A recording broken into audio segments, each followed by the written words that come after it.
ఇప్పుడు నోరు తెరిస్తే అబద్ధాలు మాట్లాడడం, ఇది అదాని పక్కలు ఉన్నాయని ఎవరు ఈయన పేరు గుర్తుపడతావా? ఏం పేరు ఈయన పేరు? మరి ఈయన చంద్రశేఖరరావు, ఆయన వంగి వంగి నమస్కారం పెడుతున్నాయి. అప్పుడు ఆయన వంగినా ఇట్లా ఇంతగా వంగినా? అదేవిధంగా ఆయన ఇచ్చిన వర్కులు కొన్ని నేను లిస్టు చదివి చెప్పిస్తా. KCR invites Adani to setup a power plants in TS. Okay, Hans India పత్రికా ఓనర్ ఉండొచ్చు కదా. Business baron Adani meets to KCR, Times of India. ఇగో ఈ బుద్ధిమంతుడు ప్రబుద్ధుడు అదాని సంఖలో దూరిండు.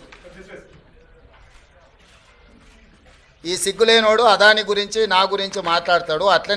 అట్లనే ఒక లిస్ట్ ఉంటుంది కదా, వేరే పేపర్ ఇంత ఉందా, 12-13 లిస్టు ఉంటుంది చూడు ఒకటి. నేను ఆ లిస్టు చదివి వినిపిస్తాను నీకు. ఎన్ని ఇచ్చిండ్రో వాళ్ళు, ఎన్ని నేషనల్ హైవేస్ ఇచ్చిర్రు, ఎన్ని డేటా సెంటర్లు ఇచ్చిండ్రు. ఒకవేళ సిద్ధంగా ఉన్నాడు ఆయన ఇచ్చిన అన్నిటి మీద విచారణకు, మళ్ళీ విచారణ ఏంగానే చూసిరా నా మీద కేసులు పెడుతురని ఒకల ఏడుపులు ఏడుస్తుంటాడు. పెట్టూరి జైలు పోతానే ఆయన్నే అంటాడు. ఎప్పుడెప్పుడు జైలుకు పోదామా, జైల్లో పోయి ఉందామా అని ఆయన ఏమనుకుంటున్నట్టు. నిన్న పేపర్లో చూసిన జైలుకు పోయిన వాళ్ళు అందరూ అయినరానా? ఆ లెక్కన ముందుగాల వాళ్ళ చెల్లెలు పోయింది. మరి ఆల్రెడీ వాళ్ళ చెల్లెలు జైలుకు పోయి వచ్చింది. అట్లా కూడా ఈయనకు అవకాశం లేదు కదా.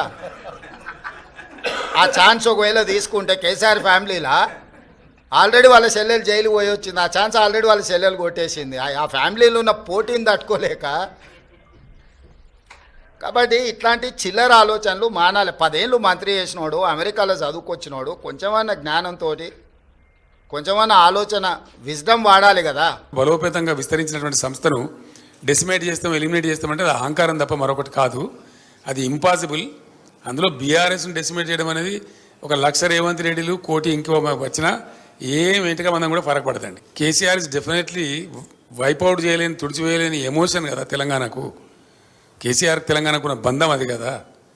ఎక్కడెప్పుడు దిక్కు దివాణం లేనప్పుడు నా పదవులు, నా రాజకీయ భవిష్యత్ అంతా నేను పనంగా పెట్టి తెలంగాణ కోసం ఎంత కష్టపడనో తెలంగాణ ప్రజలకు తెలుసు. నా గుండెల్లో తెలంగాణ ఉంటుంది, తెలంగాణ ప్రజల గుండెల్లో కేసీఆర్ ఉంటాడు. గెలిపోవడం పక్కకు పెడితే KCR is definitely emotion of Telangana. 100% ఆ బాండేజ్ కేసీఆర్కి ఉంటుంది.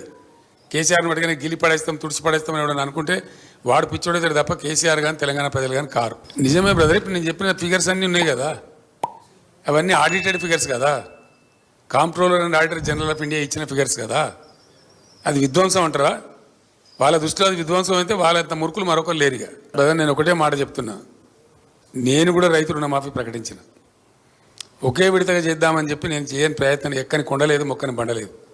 దట్ ఈస్ ఇంపాసిబుల్, జరిగే పని కాదు. అందుకే అరచేతిలో వైకుంఠం చూపించి మిమ్మల్ని మోసగిచ్చారని ప్రజలకు చెప్పిన, ప్రజలు కూడా అదే నమ్ముతున్నారు. అది అయ్యే పని కాదు. ఎందుకంటే ఇప్పుడు ఈయన రైతు భరోసా వేయాలి, నెక్స్ట్ ఏయన్నా 4 విడతల డిఏ ఇప్పుడు విడుదల చేయాలి. 51% ఫిట్మెంట్ ఉద్యోగస్తులు అడుగుతున్నారు, అవి ఇవ్వాలి. మళ్ళీ 40,000 కోట్ల రుణమాఫీ ఇవ్వాలి. ఎక్కడికి వెళ్ళి చేస్తారండి? ఎవరిని మోసపుస్తాడు ఈయన? అంత పట్టిదే ఫాల్సు. అది జరిగే పని కాదు. ఆ కార్పొరేషన్ బట్టిదే, అంత పట్టిదే. ఏది కూడా జరిగే పని కాదు. గవర్నమెంట్లో ఎవ్రీడే మనీ జనరేట్ అవుతుంది, ఎవ్రీడే మనీ బయటికి పోతుంది. అట్లా విడుదల వారికి జరుగుతుంది తప్ప రూపాయి రాక రూపాయి పోక అని ఉంటుంది తప్ప గవర్నమెంట్ దగ్గర అట్లా సూట్ కేసులలో డబ్బులు ఉండేయండి. ఈయన చెప్పేదంతా భ్రమ.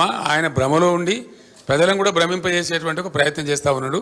ఆయన సఫలీకృతం కాడు. ఓకే, మరి చాలా సంతోషం. షెడ్లో ఉన్నది కదా కారు, ఎంత బలంగా వస్తుందో దాని తాటికి రేవంత్ రెడ్డి ఎక్కడ కొట్టుకపోతాడో మీరు నేను ఇద్దరం చూద్దాం. ముఖ్యమంత్రి జ్ఞానోదయం అయితే సంతోషము. మొదటి ప్రశ్నకు సమాధానం. బహుశా ఆయనకి ఇప్పుడిప్పుడే జ్ఞానోదయం అవుతున్నట్టు మంచి మాట. ఇంకింత జ్ఞానం తీసుకోవడం మరీ మంచిది. ఇక రెండవ ప్రశ్న ఏంటంటే, నేను ఇంతకుముందే చెప్పిన బీజేపీ మత చిత్తు రగిల్చడం ద్వారా, మత విద్వేషాలు రెచ్చగొట్టడం ద్వారా రాజకీయ ఓటు సంపాదించుకుంటుంది. దేవుని పేరు చెప్పుకుంటూ దేవుని పేరు మీద ఓట్లు దొబ్బే పార్టీ బీజేపీ. వాళ్ళు సృష్టించే ఈ గోల.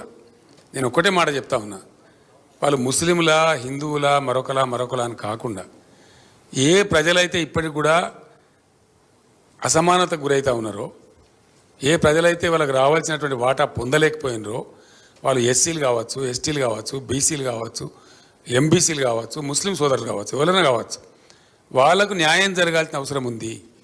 ఇలా ఎస్సీలకు కూడా ఇలా 15% రిజర్వేషన్ ఉంది దేశంలో. వాళ్ళ పర్సంటేజ్ 19% పోయింది. వాళ్ళ లోపల ఇంకా దరిద్రం పోలే, అందుకే దళిత బంధు తెచ్చినాం. కాబట్టి 19% రిజర్వేషన్ ఎస్సీల కోసం పెంచాల్సిన అవసరం ఉంది. డెఫినెట్గా నేను ఘంటాపదంగా చెప్తా ఈ మాట. ఎవరైతే అల్పాదాయం కలిగి ఉన్నారో, ఎవరైతే ధనవంతులతో పోటీ పడలేకపోతున్నారో, ఎవరైతే అర్హులై ఉన్నారో, కులాలకు మతాలకు అతీతంగా అందరికీ రిజర్వేషన్లు ఉండాల్సిందే, అవి కొనసాగాల్సిందే. మనది ఒక టిపికల్ దేశం భారతదేశం. ఒక్కొక్క రాష్ట్రంలో ఒక్కొక్క పరిస్థితులు ఉంటాయి. కాబట్టి అన్ని వర్గాలు సమానంగా ఉన్నాయి. కాబట్టి డెఫినెట్గా రిజర్వేషన్లు తీసేస్తాము, అవి ఎవరైనా సరే వాళ్ళకి నేను వ్యతిరేకిని, మా పార్టీ వ్యతిరేకం.